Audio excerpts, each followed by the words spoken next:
who tell reporters things the government wants concealed, not that they want disseminated.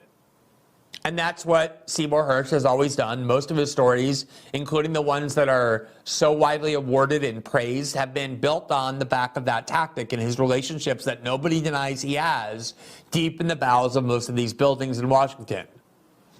Now, one of the things that's remarkable about Seymour Hersh's story is not so much what he said, but where he said it. Note that he published it on Substack.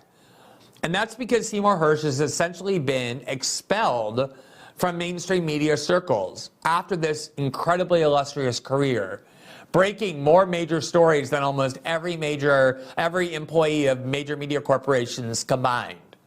His last mainstream story in a mainstream outlet was a 2017 article in The New Yorker alleging that the U.S. government was wrong in claiming that Bashar al-Assad, the Syrian leader, used chemical weapons on his own people.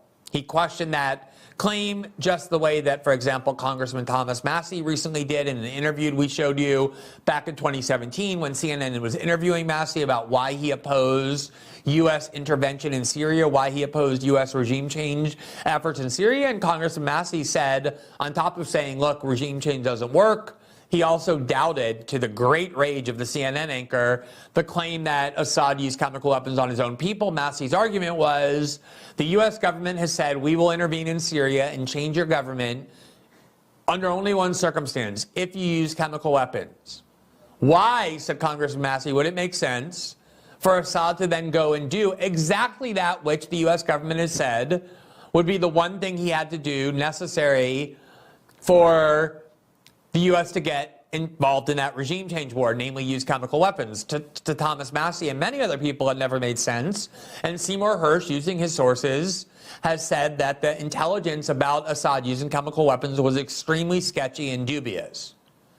And that was ultimately what got Hersh expelled from mainstream media circles, the fact that he dissented on the prevailing story about Syria and Assad that was being used by the CIA to first pressure Obama and then pressure Trump to allow them to go and take out Assad, to do the kind of regime change operation they previously done in Iraq and Libya and so many other places. And for that heresy, doubting the CIA story, that was the final straw that finally let them get rid of Seymour Hersh. And just to explain and illustrate to you how expelled he is, let's just take a look at an article that was published in something called The Business Insider.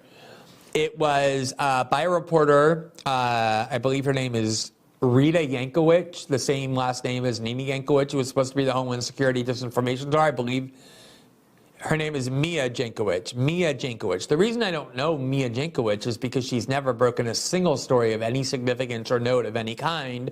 And yet here she is writing this article in The Insider under this headline, quote, "The claim by a discredited journalist." She's talking there about Seymour Hersh, the most awarded and illustrious journalist of his generation, certainly one of the 2 or 3 most. To this group, this batch of new digital employees or whatever they are, his name isn't even mentioned. He's the discredited journalist that claimed, he didn't report, he claimed that the U.S. secretly blew up the Nord Stream pipeline. And their argument about this story is that, quote, it's proving to be a gift to Putin. Now, who is Business Insider or Mia or Ria or whatever her name is, Yankovic, to talk about Cy Hersh in this way, that, oh, he's discredited? Who discredited Cy Hersh? How did he get to be discredited when not a single person at the site has ever broken a single story of note, let alone a series of major stories? And yet they sit in judgment and talk about him like he's some sort of unmentionable. On top of which, this whole framing is childish and pitiful. It's proving a gift to Putin? What does that mean? Who cares if it's beneficial or not to Putin? The only question that a real journalist asks, as opposed to an activist or a propagandist, is the story true?